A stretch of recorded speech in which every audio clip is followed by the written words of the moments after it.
I was about to load something. Let me save this draft. So let me go over here. All right, so perfect example. So let me go over here. So just want you, y'all, it ain't, it's not hard. First of all, it ain't easy, okay? I don't know how to do it. So it's not easy. It's not easy. So let me do this here. Right. I didn't turn my monitor around.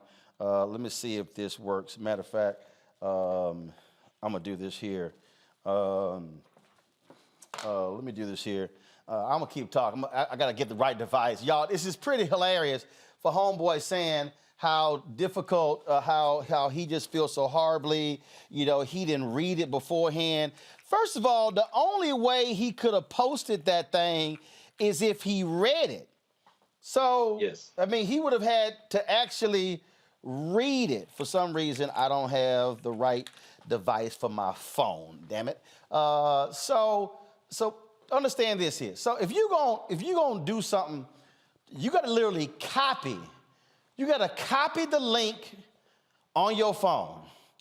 You then have to go to a repost app, and then it pops up. And then what happens, you have to then go to the next page to click download. Then you click share. Then it goes to your Instagram page. Then you decide whether you want to put it on your feed or on your storyline. Then you click that. Then it goes to the next page, and then you repost the content. Then you hit send. That's a whole lot of steps to do. A repost of a meme on Instagram ain't like retweeting something on Twitter. Ain't even remotely the same. So to say, oh, I ain't know, my bad, I ain't read it, pull it up again. It's 2 lines. It's 11 words. He said, I ain't read it. It's 11 words. No, you thought that shit was funny. Yep. Now, I don't personally think it's funny, but I'm like, you cost yourself a $9.6 million a year job reposting that meme? You should have been fired for being stupid. Now, Julian, if you go to his page, his apology page, there's a whole bunch of black people on there. John, I've known you for quite some time. You're a great guy. I'm so sorry. I ain't sorry. Hey, I ain't sorry. Now Estee Lauder like, oh, Lord, what we gonna do? They don't announce they're gonna give $5 million to all kind of other, all of a sudden write a check. They're gonna give $5 million, $5 million and stuff. I mean, you name it, all this sort of stuff. And again, he was told, leave the company, Julian. He retired. So I don't know if he'll get a golden parachute, but I'm not buying this. I ain't read it. Come on. He read it. Like you said, well, you have had to teach me how to do stuff with my phone. We've been on set together. I am a internet idiot, and I own it. So, I couldn't do that. If I wanted to repost something, I couldn't do it. I had to get one of my youngest to come do it for me. It took work for him to do that. He was into that. That's what he thought, that's what he felt, and that's why he shared it. Frankly, I ain't buying no more Estee Lauder cosmetics. I don't care. I didn't buy that many of them anyway. But I don't care that he apologized. What I care is that there's a culture of this kind of BS in that company, that he felt free enough to do it. Even the hoodiest Klan member who works for a woke company knows that you don't do that. Even with your pointy hat, you know that you don't do that. He felt free to do it. And the only reason that he apologized is because his behind got busted. So you're right. This is what you call a crazy-ass white person who cost himself $10 million a year. And I hope that they did not give him parachute. But I hope sisters also say, we ain't buying that mess no more. We just have to start voting with our dollars. Well, first of all, you're absolutely right. And Jeff, look, for me, how I operate is very clear in terms of I don't allow people to use the N-word on my social media page at all. And in fact, when I'm reposting stuff, if somebody has the N-word in something I'm reposting, I don't. So I'm trying to figure out, dude, you didn't know what the ... was? Like, well, you know, it was the N and the A. You ain't know what the ... was? and you didn't, and all of the black friends that are defending you on your Twitter feed, they don't love you enough, and they aren't authentic enough to tell you what those two dots are. That's if you have legitimate black friends, they will tell you, hey man, listen, don't do that. You may think it's funny, but don't do that. When we think about forgiveness, we talked about that a little bit earlier today, but I also think about what true forgiveness is, and not when you get caught, but when you have to make amends.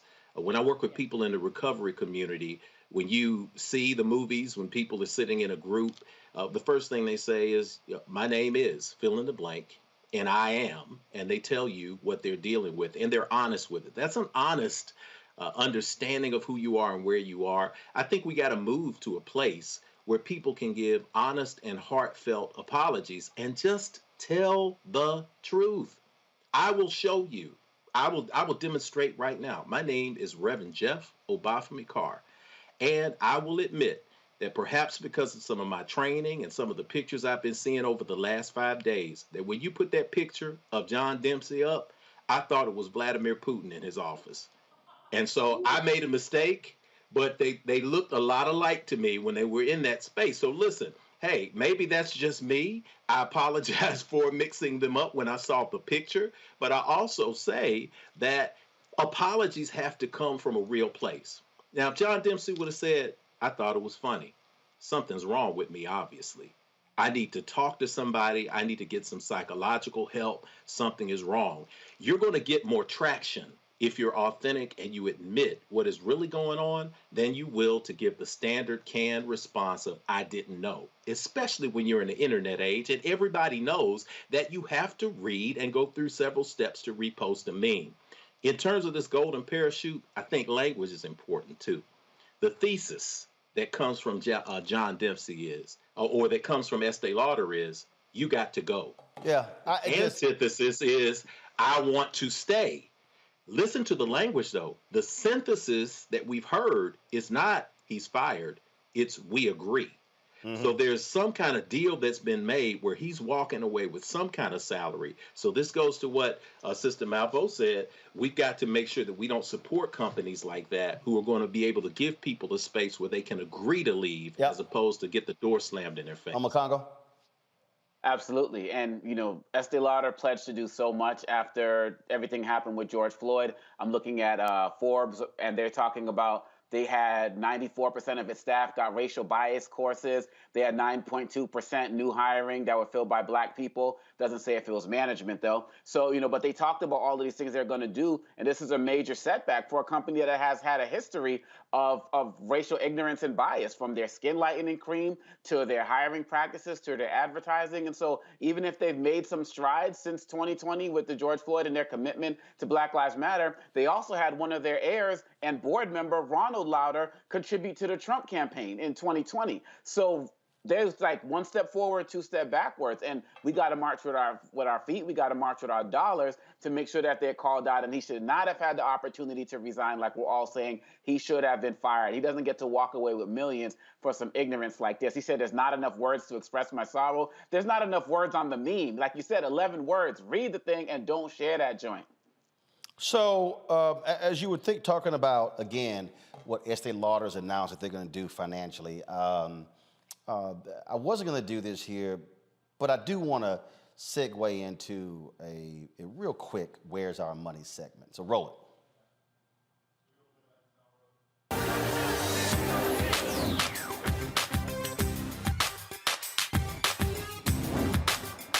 We've been frozen out. Facing an extinction level event. We don't fight this fight right now, you're not going to have black ownership.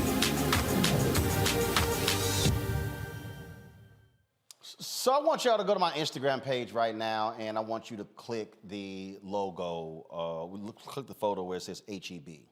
And the reason I want you to click that, not the control room, I'm talking about the people who are watching. I want y'all to click that because I want y'all to understand how we are not fully and properly focused on the right thing. And so if you actually go to my page and you'll see me talking about HEB, what you're gonna see is you're gonna see 103 likes.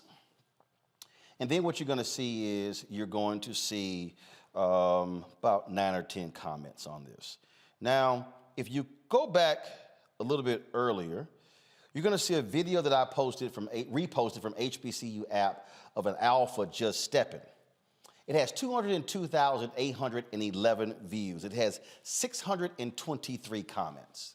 Now, my frat is getting it in, but one of the posts is a repost of an alpha stepping. The other post is me talking about how we potentially should be accessing more than $1 billion from a company like HEB. So what got me to talking about this was this here. I saw the story. This happened in November, but it's gotten some attention as well. So pull it up, please. The chairman of HEB, Charles Butt, announced he's creating a $5 million endowed scholarship at Prairie View A&M University that would result in $200,000 annually being awarded for scholarships for students to attend who attend public high schools in Texas. And this is absolutely important. I support it 100% wholeheartedly. But I have consistently said on this show, I've consistently said on social media that we spend way too much time praising white philanthropy and not spending enough time and demanding investment in black-owned companies. So I want you to understand something here, folks, and I want you to listen to me very clearly. HEB does $28 billion annually in sales. I'm from Texas. It's a Texas grocery store chain. $28 billion. So this is a $5 million scholarship, which I absolutely support. But here's the question that we should be asking HEB and asking Kroger and asking every grocery store and asking every company, asking Nike, asking Adidas, asking all of these companies, asking Estee Lauder. How much are you spending with black-owned companies? How much are you spending with black-owned media, black transportation companies, black catering companies, black PR companies, black event manager companies? See, what I need everybody watching to understand is somebody can give us $5 million for scholarships, very important, but if they're spending billions of dollars on an annual basis, imagine then if, let's say on the supply diversity side, let's say the capacity was there to spend anywhere from $100 to $250 million annually with black-owned companies. That means over a five-year period, anywhere from $500 million to $1.25 billion will be flowing to black-owned companies.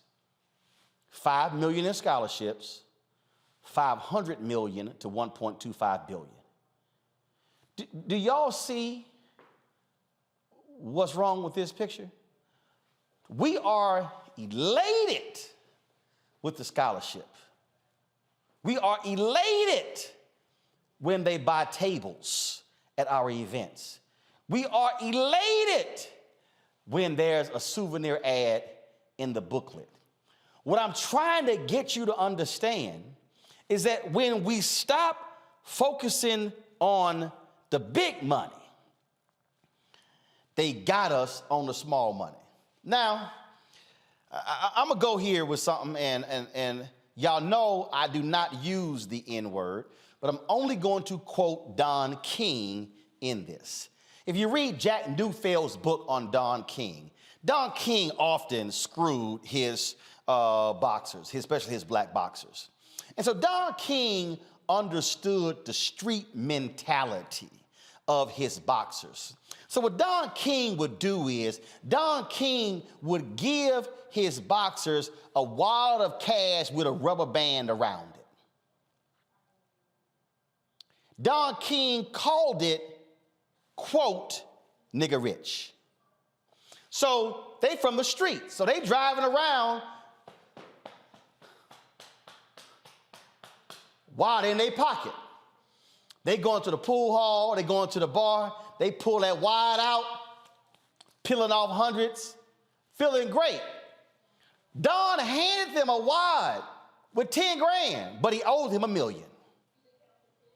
They ignored the $1 million and was happy with the 10. He tells a story in the book. Muhammad Ali was in the hospital. He was suing Don King for $1 million. Don King didn't want to pay the $1 million, so Don King put $50,000 in a briefcase, gave it to a friend of Ali's who went to the hospital and said, Ali, you know what? You really shouldn't be suing Brother Don. Y'all can work this thing out. You know what? Why don't you take this here and drop the lawsuit? So he opens the briefcase, and Ali is sitting in the hospital, and he sees $50,000 sitting in the briefcase. Ali, all right, man, takes the 50, but was suing Don for more than $1 million because he saw the 50. All I'm trying to say, black folks, is when these companies flash $250,000, $500,000, $1 million at us, stop getting excited over that small money. And what you should be asking is, where the big money? What you should be saying is, if we get contracts on an annualized basis, hell, we can fund our own scholarships. See, we too often are falling for white philanthropy over black investment. And see, you got some Negroes out there who are sitting here saying, oh man, all you doing is begging these white folks for money. No, you know why? Because sisters, y'all buying Estee Lauder makeup. We shopping at H-E-B. We buy Toyotas. We use Amazon. We are tremendous consumers. All I'm trying to do is get us to change our views. So when I'm posting about big money, ain't it amazing how very few of us will like that post, will comment on that post when I'm talking about billions of dollars,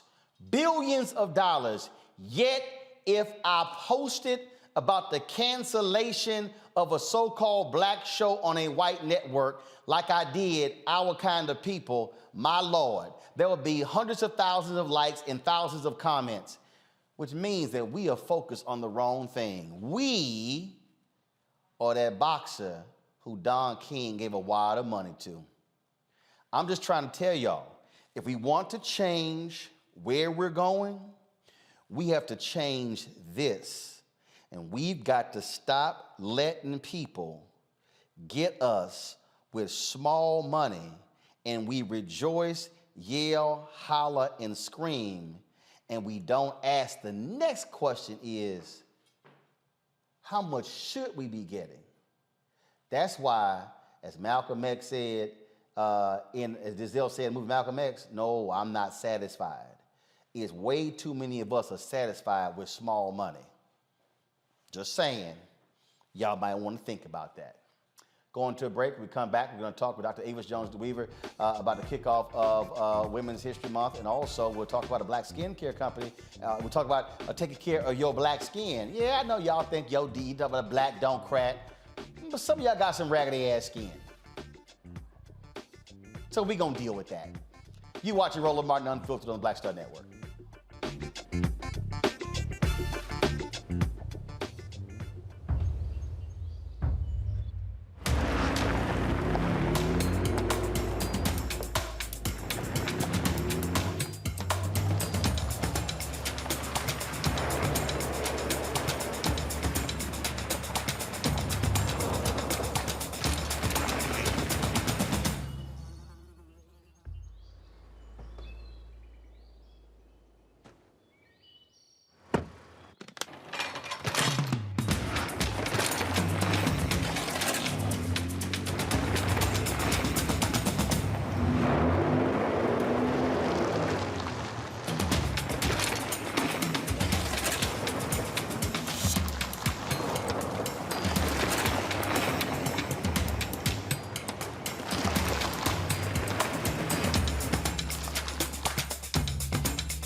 I'm Anthony Brown from Anthony Brown and Group Therapy. Hi, I'm BB Winans. Hey, I'm Donnie Simpson. What's up? I'm Lance Gross, and you're watching Roland Martin.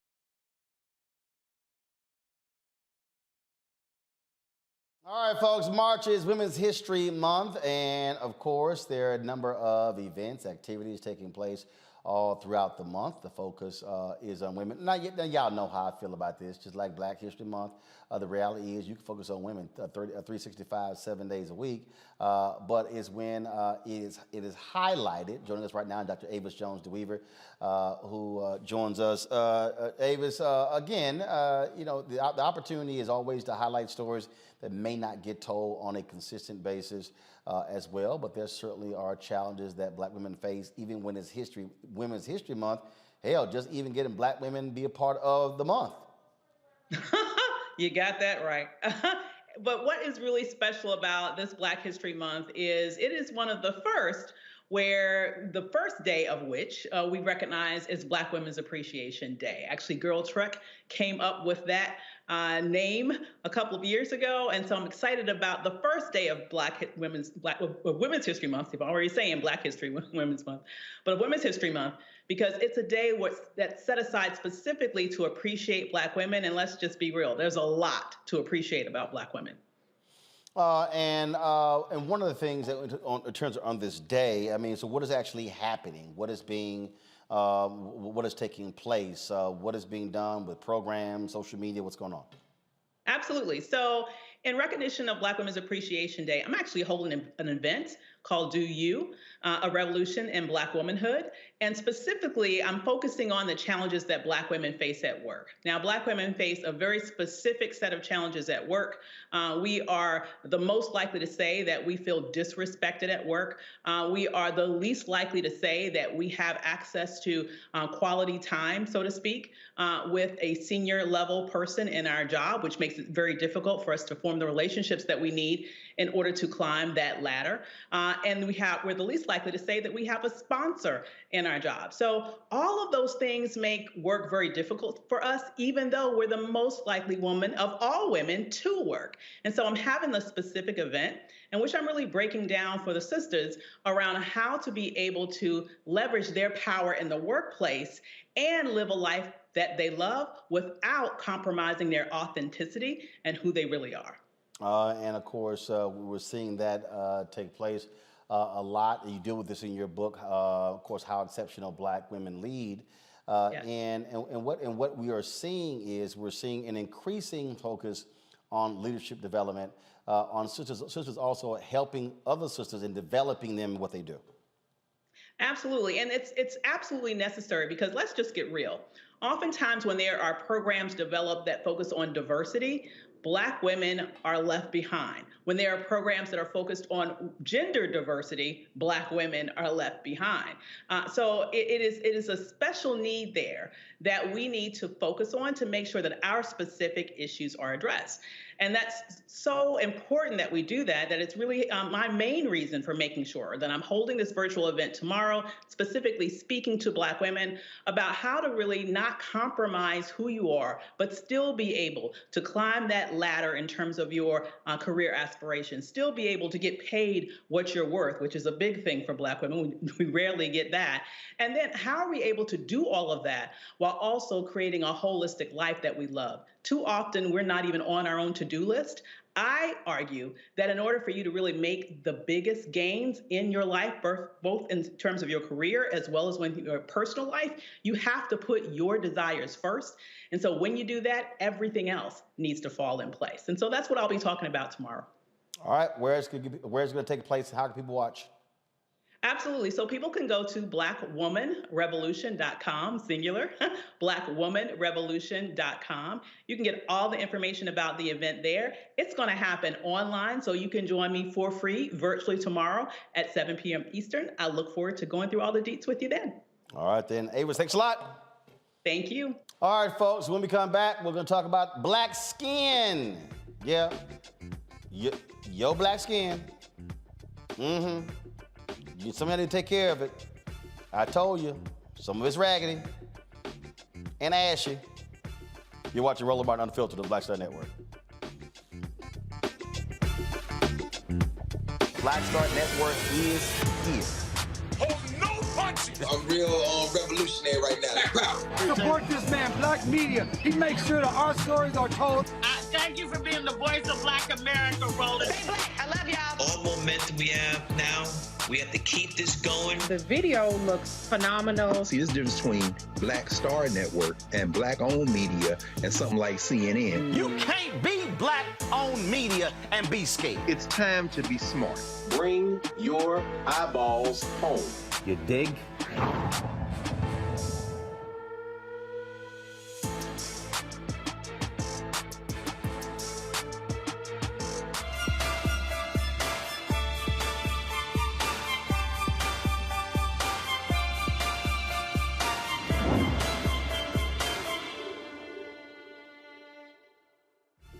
All right, folks, the world of beauty and skincare is filled with myths and misinformation about black skin. Me, y'all hear all the time, black don't crack. Some of y'all shit crack. And of course, the struggle is to find what works for your black skin. It continues to grow despite efforts to diversify the industry. Congo, you know, I'm gonna keep it real. Okay, you know that. I'm gonna keep it real. Some people got some raggedy damn skin. Stop tripping. All right, let's talk to Dr. Alita Simmons. She is the founder of Get the Skinny. She joins us there from where Jeff is in Nashville, Tennessee. Doc, how you doing? Good. How are you? All right then. So you look, you got folk running around here talking about black don't crack, but look, we got some ashy people, some oily people. We got some folk with some jacked up acne and some other stuff. So let's just go ahead and deal with some of this. The first thing is this notion that we do not sunburn. Yes, we do. Yes, we do. And that messes up your skin. It does. Sunburns put you at risk for skin cancer, although skin cancer is something that we don't have to deal with as often. But the increased number of sunburns that you have can lead to increased risk of skin cancer down the line. All right, so now let's deal with this. What is hyperpigmentation? What is that? Hyperpigmentation is something that we call dark spots in lay terms. So it can come from many skin conditions like acne, eczema, psoriasis, or it can come from trauma to the skin. So let's say you got a burn or just a scrape on the knee. It may show up as a dark spot after it heals. Okay, so how do we deal with that? Because I have some of those issues because I play lots of golf and mosquitoes don't play. So all of a sudden you be like, oh, damn. And then, of course, when they itch, you scratch, and then it causes problems. And so can you get rid of those dark spots? So it's twofold. Dark spots will get better with time for some people. Sunscreen will help dark spots not get darker and help them lighten, especially if it has iron oxide in it over time. And then we do have topical, oral, and chemical peels, lasers that will help with hyperpigmentation. But it just depends on what it's from and what type. So it's good to see a board-certified dermatologist to categorize that. Because if it's in the surface of the skin, that may be easier to lighten. But if it's deeper in the dermis, which is underneath that top layer of skin, the pigment that's deposited there can be harder to improve. Got it. All right, so so here's a question they put in here, which, gotta explain. How do you figure out what type of skin you have? What the hell does that mean? So some people want to know, is their skin oily? Is it dry? Is it a combination of the two? Or if it's in the middle, what people say normal, it's not oily or dry, it just feels regular. So in order to find out what type of skin you have, we kind of need to think about what you're already using. A lot of times people come into my office and they're putting like 10 different skin products on, right? Okay, so what if you ain't using nothing? Just plain water? Yeah. A lot of people do that. Because I remember when I was at CNN, I was sitting in the chair and the makeup artist was like, oh my God, your skin is so great. What do you use? I was like, nothing. I'm like, I wash my hair and suds roll down my face and the water run across. She's like, oh, you don't do any kind of exfoliating? I'm like, hell no. I'm like, we don't do all that. So again, and she's like, wow, but you have good skin. I'm like, yeah, thank mom and daddy. Yeah, genetics, and that's a blessing. That's a blessing. So So some people can just get away with just water. They don't need anything. Their skin stays clear with nothing. But for the rest of us, we need a good cleanser, moisturizer, and sunscreen during the day. So I say cleanse, moisturize, and protect. So to find out if you are using the right moisturizer, you want a cleanser that's going to help you after you wash your face, about 30 minutes to an hour afterwards, that your skin feels regular. It doesn't feel dry. It doesn't feel oily in any places. If the opposite happens, you may need a new cleanser. And then you want to get a moisturizer in that same framework. So if you have oily skin... Wait, hold on. Now, we got to get a cleanser. We got to get a moisturizer. That's a whole lot of stuff we're doing. It's only 3 things. Just 3. Okay, well, first of all, we already trying to brush our teeth. We already trying to comb our hair. Now we trying to moisturize. Okay, how many times a day we supposed to be doing this? Twice. So you can cut down your steps to 2. So in the morning, you have a cleanser and your sunscreen that is also your moisturizer. Hold on. We put sunscreen on in the morning? In the morning, after you wash your face. For what? If you're going outside, if you're sitting in front of the computer. For Black folks, we're using sunscreen for anti-aging, right? The sun can bring out brown spots in the skin.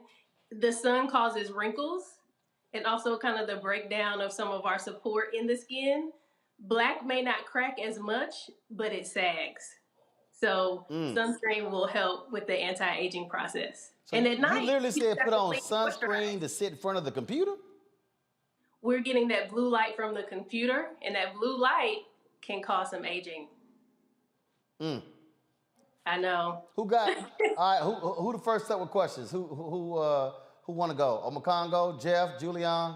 What y'all got? I was wondering, Dr. Simmons. I really appreciate your work, and the one thing I'm struggling with though, and I need some advice, is the myth about shea butter. Like, real talk, like if the world's coming to an end, they say you got to stock up on like beans and rice and water or whatever. I'm adding shea butter to the list. Like that, I got it by the pound in my house.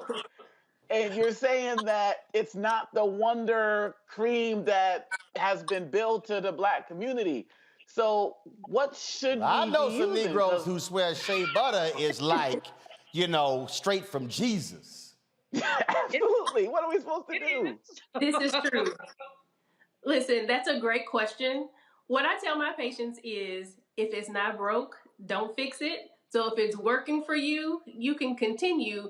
But the problem comes is with people with skin problems like eczema or psoriasis or other conditions that cause inflammation in the skin, and that shea butter just sits on top. It may be breeding bacteria or other things that causes their skin condition to flare up. So for those patients, we recommend other moisturizers that may be beneficial to them, along with medications to calm things down. So my philosophy is, if you're using something and it's working for you and not causing you any problems, by all means, go for it. But if it's causing you some problems, you need to come see me so we can talk about it. Julian? Yeah, sister, first of all, you look lovely. Your skin is beautiful. I want skin like that. My thing, Omakongo stockpiles shea butter. I stockpile coconut oil, which I slather on my body on every occasion that I can. It's great for my feet. It's great for my hair. I'm not sure that it's so great for my face, but I love coconut oil. Tell me the pros and cons of my coconut oil, and should I be doing something different? So along the same lines as shea butter, coconut oil, shea butter, some things can, especially on the scalp for coconut oil, can be occlusive or clogging up the pores. So on the scalp, you may have more dandruff. On the face, you may find that it's causing you to have acne because it's clogging your pores. You want something, a moisturizer that's not going to clog your pores and lead to any problems. And some of these products do that. So a good oil is jojoba oil. It's lighter and tends not to cause acne and other problems. All right, Jeff.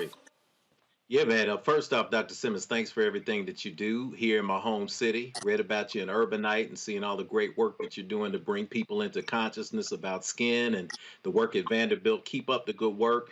That shea butter and that coconut oil, I tried using both of them on my scalp. I went out and worked out and sweat, and it broke me out in my face. So these kind of things, all of this depends on the skin you have. My mom lived to be 93. She had the skin of a 40-year-old, and she put lard on her face growing up as a child. Lard? I can't do that. She put lard on her face. Some of y'all know about that. They use lard for everything, including moisturizer and putting on their elbows and skin, and still came through. Some people just have the genetics. I got to make sure that I use the SP15 and make sure that I shave with a straight razor, all of that, or I'll have sensitive skin. But how much does diet work into this? Is diet a factor in good, healthy skin? And what do you recommend people do if they're wanting to make dietary changes that help with skin care? So for diet, the one thing that we do know is for acne, having a high glycemic index diet will make your acne flare. So that's like a lot of white sugar, bread, cookies, sweets.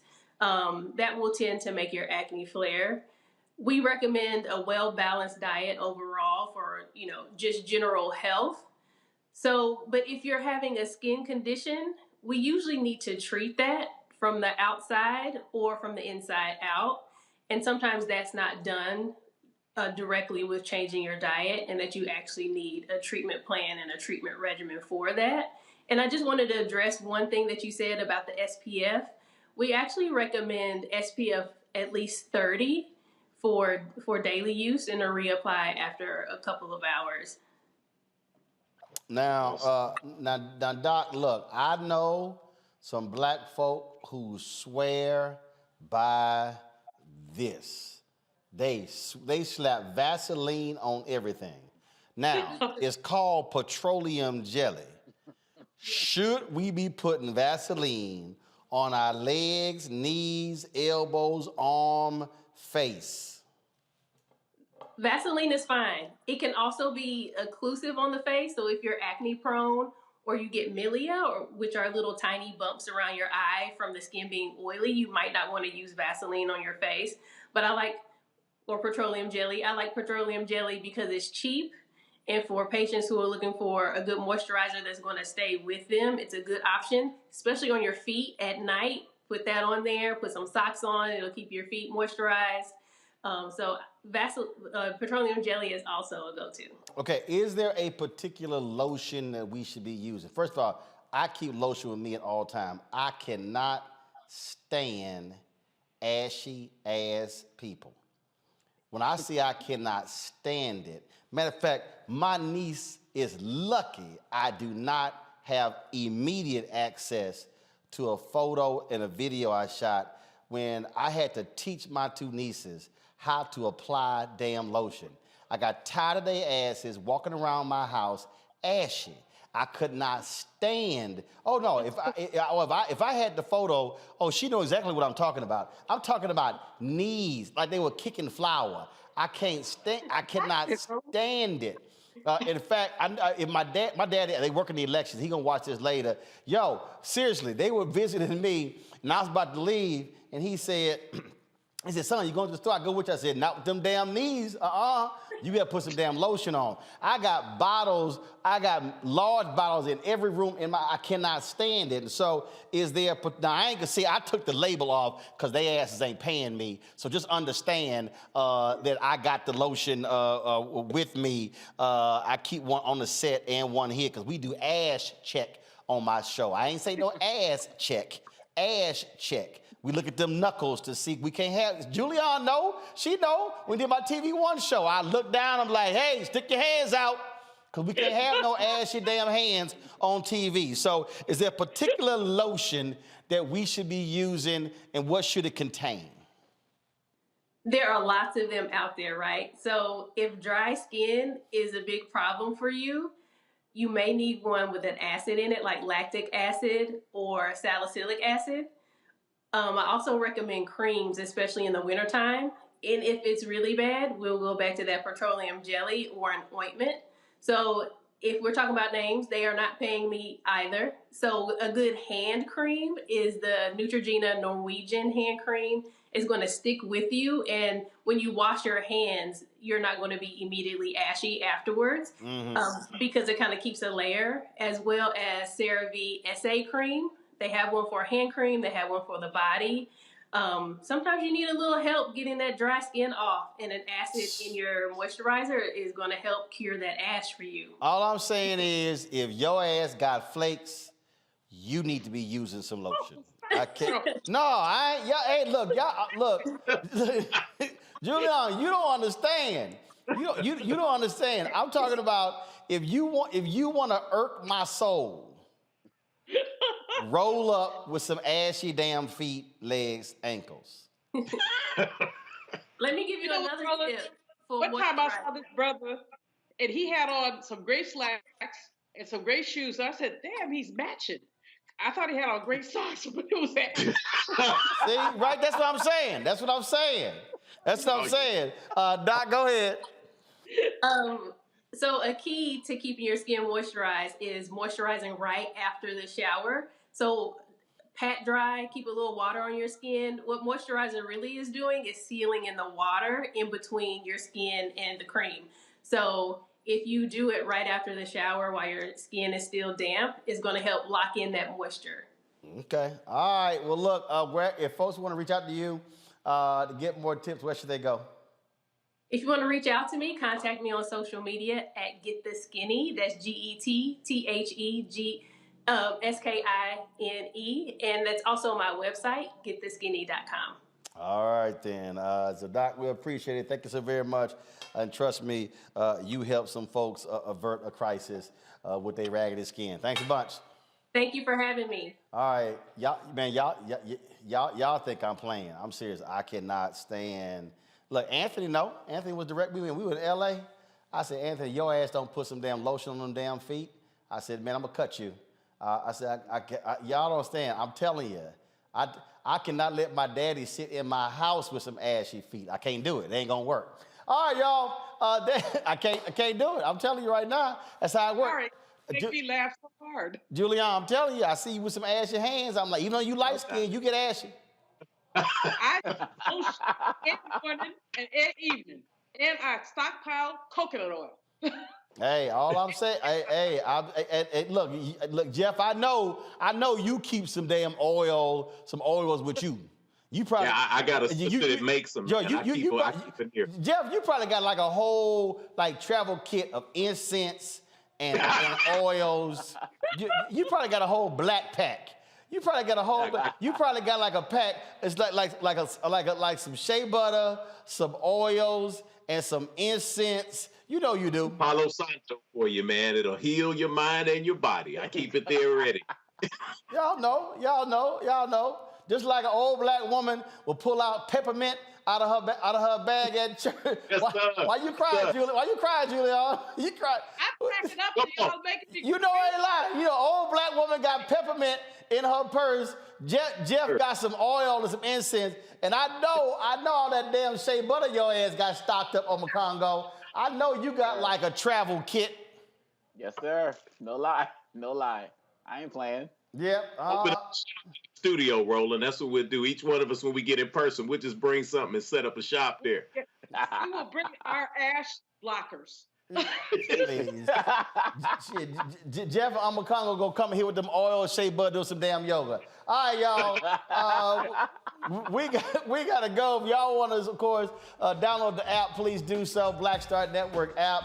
We're trying to hit 50,000. We already surpassed 30,000. Apple phone, Android phone, Apple TV, Android TV, Roku, Amazon Fire, Xbox, Samsung Smart TV. If y'all want to join our Bring the Funk fan club, every dollar you give goes to support this show. We're asking 20,000 of our fans every year to give at least $50. You can give more, give less. We appreciate every single dollar. P.O. Box 57196, Washington, D.C. 20037. Cash App is $RM Unfiltered. PayPal is R Martin Unfiltered. Venmo is RM Unfiltered. Zelle is RolandSMartin.com. All right, y'all. Tomorrow, this man right here, Harry Belafonte. will be 95 years old. There's a huge celebration taking place tomorrow in New York City, being organized by his daughter, Gina Belafonte. We are going to be broadcasting live from the venue, covering the red carpet, celebrating Mr. B. And so we'll be there tomorrow in New York City. And don't forget, folks, today is the last day, the absolute last day for you to apply for the McDonald's HBCU scholarship, giving away 7 $15,000 scholarships. Go to tmcf.org, tmcf.org. If you're going to be a junior or a senior in the fall, you can apply for this scholarship, any HBCU. And again, it's $15,000. It's in partnership with me as well as Alpha Phi Alpha, celebrating our 7 Jewels, the founders, and our 115th anniversary. All right, folks, that is it. I will see you tomorrow live from New York City, celebrating 95th birthday of Mr. B, Harry Belafonte. I will see y'all then. Ho!